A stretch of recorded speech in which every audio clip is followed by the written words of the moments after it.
Brasil não pode ser um puxadinho dos Estados Unidos. O Brasil não pode ser quintal dos Estados Unidos.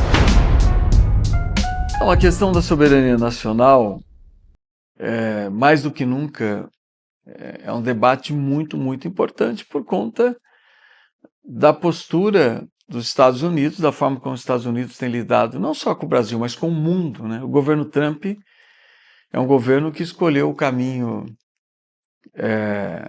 da agressividade, né? Seja no caso do Oriente Médio, agressividade bélica, né? E no caso dos demais países do mundo, a agressividade econômica. E teve agressividade bélica também em relação à Venezuela, está tendo agressividade, né, de estrangulamento das condições de vida em relação a Cuba, né? E o governo Trump adotou, né, a violência econômica por meio das taxas, né, das taxas econômicas de importação e exportação, como uma forma de disputar os rumos do planeta. Primeiro, o que isso significa? Significa, por exemplo, o desmantelamento da ONU.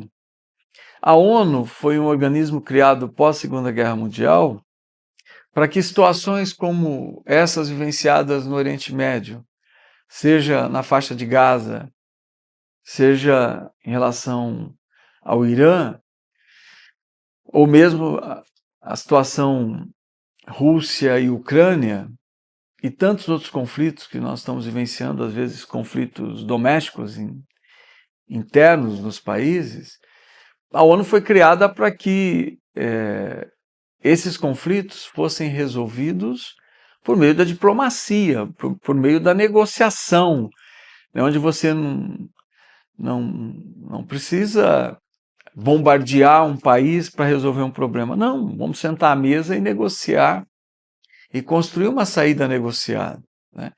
E também, nós temos a Organização Mundial do Comércio, e lá é o fórum para a gente debater as questões de balanças comerciais.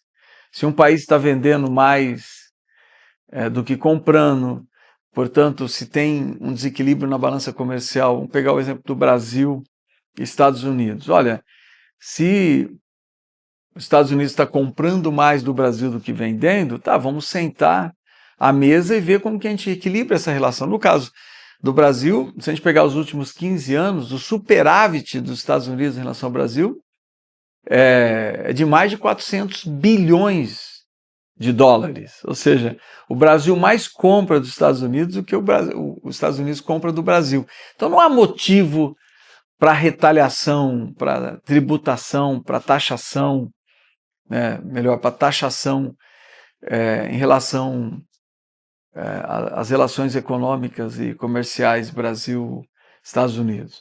Mas o governo Trump estabeleceu, né, uma nova cultura em relação ao mundo, que é a cultura bélica, a cultura da guerra, a cultura de ocupação de territórios, a ocupação muitas vezes de territórios para controle de riquezas naturais, né, como o caso da Venezuela.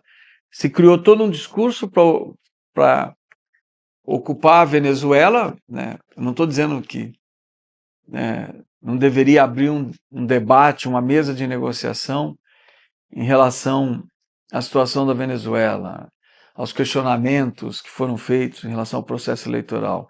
Mas isso, você senta na mesa, você negocia, você dialoga, a diplomacia tem que prevalecer. Mas não, né? Nós vimos no final de tudo que os americanos queriam eram as reservas de petróleo da Venezuela, que é a segunda maior reserva de petróleo do mundo. Em relação às taxações, nós temos que enfrentar. Ou seja, se o Brasil mais compra dos Estados Unidos do que vende, por que nós vamos ser taxados? Por que nós vamos ser taxados em 30%, em mais 12%, em 50%? Que não tem cabimento, né? Então o Trump usa hoje um instrumento de regulamentação das relações comerciais, né, para penalizar países, né? Ele tem feito isso no mundo todo, e acho que o Brasil tem que enfrentar esse debate. Nós não podemos baixar a cabeça para isso. Da mesma forma que a China está enfrentando, da mesma forma que o México está enfrentando, que o Canadá está enfrentando, que a Rússia enfrenta, que a Índia enfrenta, nós também temos que enfrentar de cabeça erguida, debatendo de igual para igual com o Trump, e não numa posição de submissão.